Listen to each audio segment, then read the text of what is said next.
isang malupit ang Thailand. Ang mamamayang Pilipino nagbabantay, nagmamasid. Hindi po nila papayagan na kung may mga akusasyon sa isang Pilipino kagaya ni Pastor Kibuloy, mangingibabaw ang gimmick, pampolitika, grandstanding, and political operation and manipulation ng isang senador na may personal na galit at may personal na ambisyon pamulitika, gagamitin ang pamamahiya sa isang individual na Pilipino, lihodang labagin nila ang mga karapatang nakasaad sa batayang konstitusyonal ng mga batas at karapatan ng isang tao kagaya kay Pastor Kibuloy. Let the case prosper in court in a proper, objective, fair trial where due process and equal protection of law will be afforded both to the complainants and to those who are alleged of the crimes. Kaya po, Senador!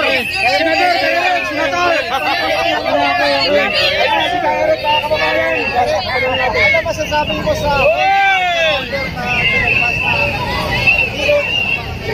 may remedyo pa naman because pastor can go to the court to redress the grievances and possible abuses of authority na ginagawa ng Department of Justice. May mga abogado si pastor, but I think it is uncalled for. Sa pagtingin ko, overkill.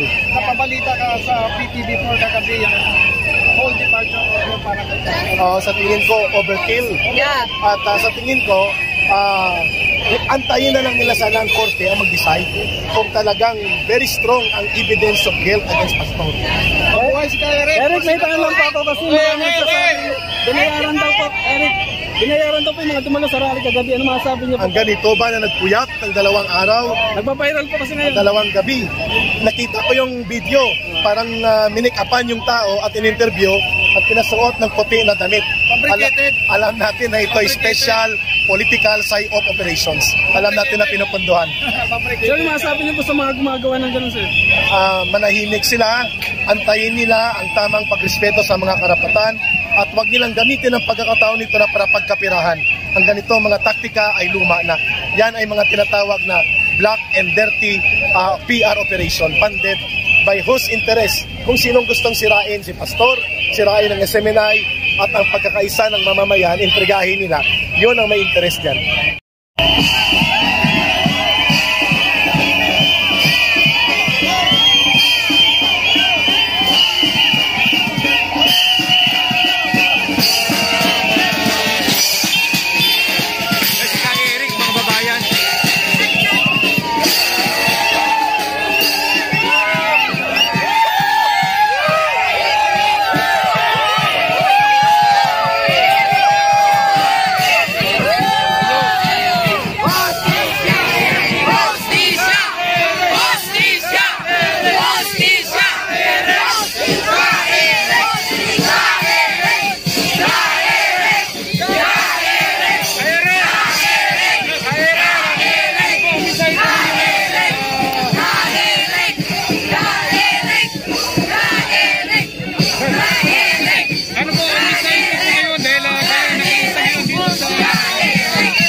Ang bawat mamamayan, ang bawat tao ay may karapatan.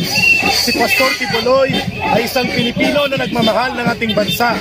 May karapatan siya sa ilalim ng konstitusyon at kailangan ibigayan sa kanya. Kung sino man ang nagrereklamo at nag-aakusa, may karapatan pa rin si Pastor na dinggin ang kanyang panig ng katotohanan. Yan ay nasa bahagi ng ating batas, kaya hindi pa po siya guilty. Ang mga ebidensya, ang katotohanan ay kailangang marinig sa korte at hindi makaisang panig na pakikinggan dito sa committee hearing na parang kangaroo court na dinisisyonan na Denisa Ontiveros. Ano man ang desisyon sa katotohanan sa mga reklamo kay Pastor Kibuloy, may karapatan siyang madinggan at nabigyan ng pagkakataon na ipakita ang tama at totoo sa panig niya. Ang akusasyon at ang mga reklamo ay hindi nangangahulugan na ito ang katotohanan kaagad at guilty na si Pastor. Kung ang mga nagrereklamo ay may karapatan ang inaakusa ay may karapatan din. Yun ang dapat maibigay kay Pastor Quiboloy. Yun ang nararapat at yun ang dapat tingnan ng Senado. Ang Senado ay hindi korte. Ang Senado ay para lamang gumawa ng batas. Until and unless proven by competent court and proven by the process of objective trial, then so be it. But in the absence of objective trial and fair and competent prosecution and fair and competent presentation of evidence, the allegations against Pastor will not prove that he is guilty or innocent unless it is brought before a competent, fair and objective trial in court. Sir, nabanggit mo na yung mga witness ay nakatakip sa kanilang mga mukha. Ano po ang panawagan nyo ngayon dahil para malantad yung kanilang mga mukha?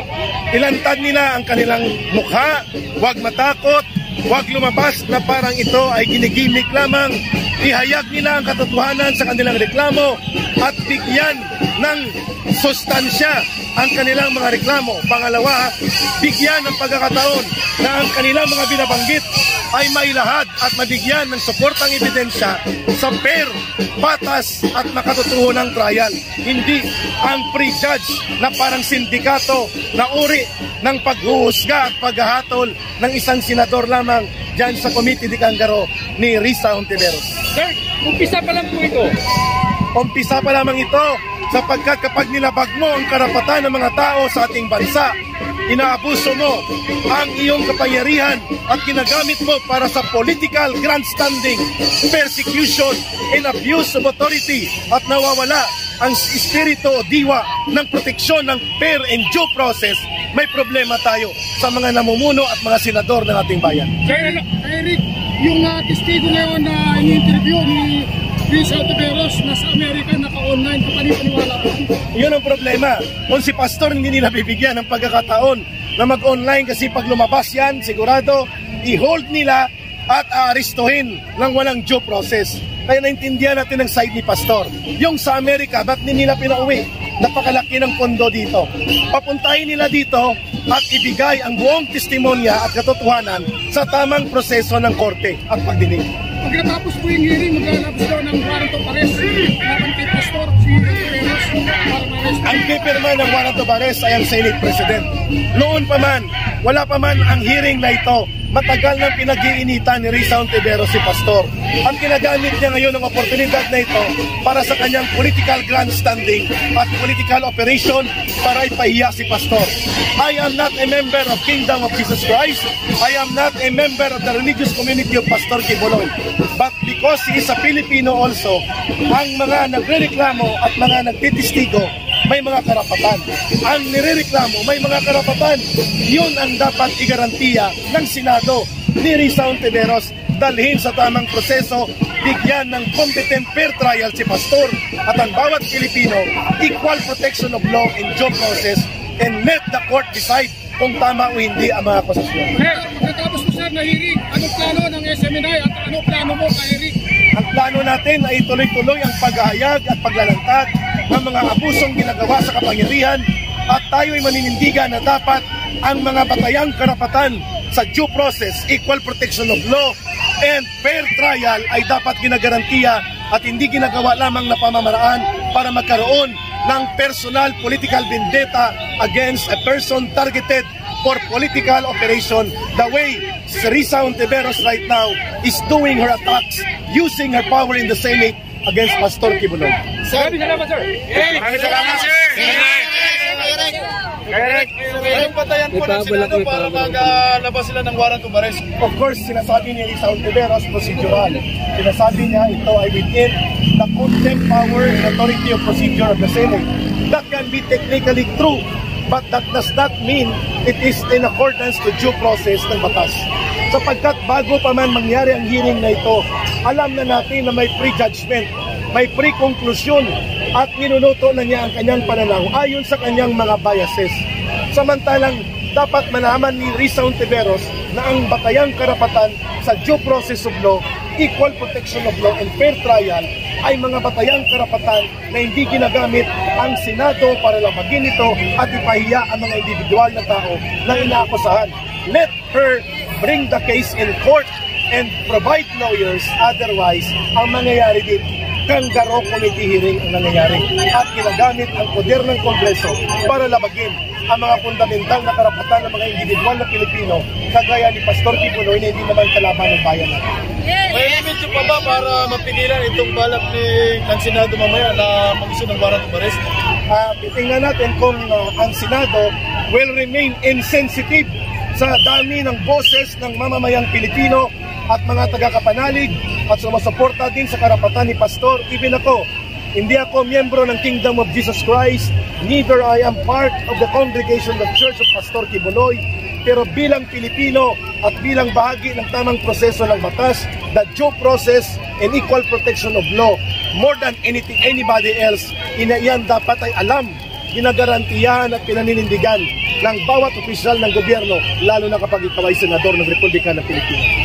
Kaya pa bang pigilan ni President Ferdinand Marcos itong kautusan ng Senado? Mukhang gusto niya.